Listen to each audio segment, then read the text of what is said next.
नेहा का जन्मदिन हर साल उसके परिवार और दोस्तों के लिए एक खास होता था। घर को रंग बिरंगी लोरियों और गुब्बारों से सजाया जाता, स्वादिष्ट पकवान बनाए जाते और नेहा की पसंद के केक का ऑर्डर पहले से ही दे दिया जाता। नेहा की माँ सुमित्रा देवी हर बार इस दिन को खास बनाने में कोई कसर नहीं छोड़ती थी। इस बार भी नेहा का 21वां जन्मदिन बड़े धूमधाम से मनाने की तैयारी चल रही थी। नेहा ने अपने दोस्तों को पहले ही इनवाइट कर रखा था। ये दोस्त शहर के नामी कॉलेज में पढ़ने वाले और अमीर घरों से थे। नेहा को उनकी संगत और उनके साथ बिताए गए पल बहुत पसंद थे। लेकिन नेहा की मां सुमित्रा देवी की जिंदगी बिल्कुल अलग थी। वह गांव की एक साधारण और अनपढ़ महिला थी, जिन्होंने अपनी पूरी जिंदगी अपने परिवार के लिए कुर्बान कर दी थी। शाम होते ही नेहा के दोस्त आने लगे। सबने महंगे कपड़े पहने हुए थे और उनके हाथों में गिफ्ट थे। दूसरी तरफ नेहा के घर में काम करने वाले और रिश्तेदार और पड़ोसी भी आने लगे। वे साधारण कपड़ों में बिना किसी तामझाम के नेहा को आशीर्वाद देने आए थे। सुमित्रा देवी ने सभी मेहमानों का स्वागत किया, चाहे वे नेहा के दोस्त हो या पड़ोसी।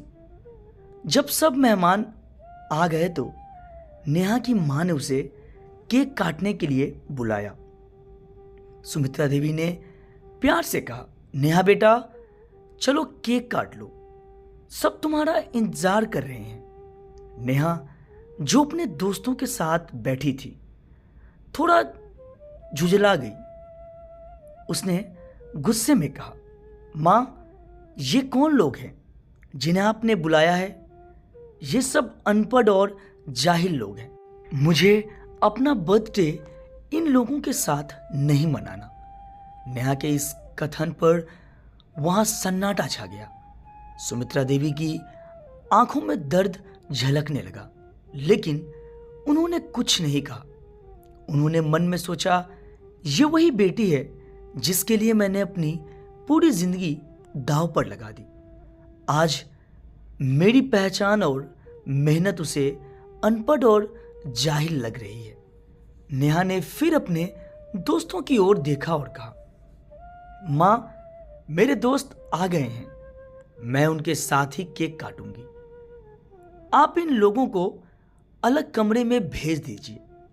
सुमित्रा देवी ने कुछ पल तक नेहा की बातें सुनी और फिर चुपचाप उन रिश्तेदारों और पड़ोसियों को दूसरी जगह बैठने का इशारा दिया।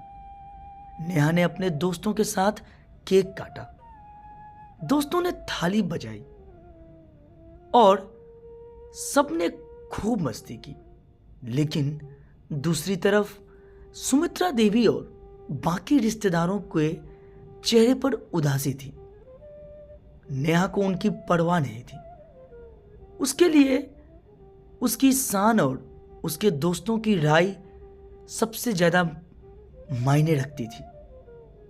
पार्टी खत्म होने के बाद जब सारे मेहमान चले गए, सुमित्रा देवी ने नेहा को अपने पास बुलाया। उन्होंने गंभीर स्वर में कहा, नेहा, तुम्हें क्या लगता है, इन लोगों की वजह से तुम्हारी जिंदगी में कोई फर्क पड़ता है? नेहा ने लापरवाही से जवाब दिया, मां, मैं अपनी जिंदगी में आगे बढ़ना चाहती हूं। इन गांव के लोगों के साथ मेरा क्या लेना देना? सुमित्रा देवी ने गहरी सांस ली और कहा, नेहा, तुम आज जो कुछ भी हो, इन्हीं अनपढ़ लोगों की दुआओं और मेरी मेहनत की वजह से हो। अगर मैं अनपढ़ और जाहिल हूं तो ये याद रखना कि इसी जाहिल मां के खेतों में काम करके तुम्हारी पढ़ाई का खर्चा उठाया है। सुमित्रा देवी ने नेहा को अपनी कहानी सुनाई। उन्होंने बताया कि कैसे उनके पति का देहांत तब हो गया था जब नेहा केवल 6 साल की थी। सावित्री देवी ने खेतों में काम किया, दूसरों के घरों में झाड़ू पोछा किया ताकि नेहा को अच्छी शिक्षा मिल सके। उन्होंने कहा, नेहा, मैंने तुम्हारे लिए अपनी खुशियां को त्याग दिया।